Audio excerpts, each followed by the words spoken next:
Good afternoon. I'm Marissa Morabito, and today I will be talking about an article entitled Regulators Worried About Synthetic ETFs.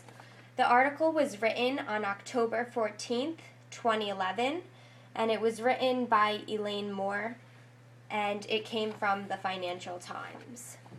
So first I will begin by discussing what is an exchange-traded fund. Exchange-traded funds are offshoots of mutual funds that allow investors to trade portfolios of securities just as they do shares of stock. So they are index funds that are traded on an exchange. And the benefits are the flexibility, the ease, and the liquidity. And overall, they are very diverse and innovative. So ETFs were first seen in 1993. The first ETF was the SPDR, and the SPDR tracks the S&P 500 portfolio. Tremendous growth has been seen in the past 18 years since the introduction of ETFs, and there are several kinds of ETFs that an investor can choose to invest in, and some include equity, bonds. For instance, one can invest in treasury bills, mortgage bonds, corporate bonds, also commodities such as energy, gold. And since August 2011, there have been over 1,000 ETFs, so they are rapidly growing. And international ETFs also exist, and these cover different countries and regions, and they allow investors to diversify.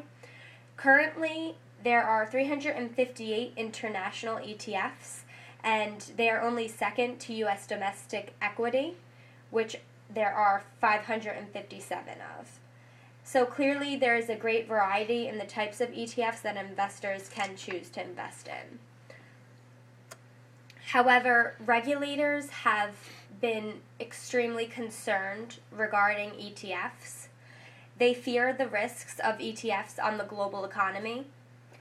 And regulators were concerned even prior to UBS's $2.3 billion loss.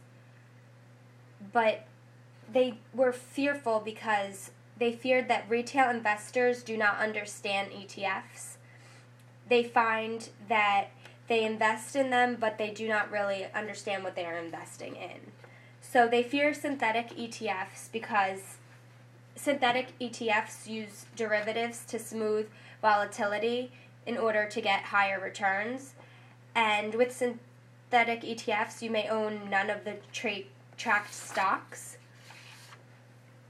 So synthetic ETFs, you can get to securities with less liquidity. It uses swap contracts with investment banks to give return in the future, and the return depends on a third-party solvency. So clearly there are several risks involved with synthetic ETFs. These risks include counterparty risk, lack of transparency, and investors' money can be in severe jeopardy. So physical ETFs, they can lend the securities they own, and this leads to risks of counterparties. And regulators fear the lack of regulation can lead to another financial crisis. Regulators also believe that there are similarities between ETFs and collateralized debt obligations, which caused the financial crisis and collapse of financial institutions in 2008.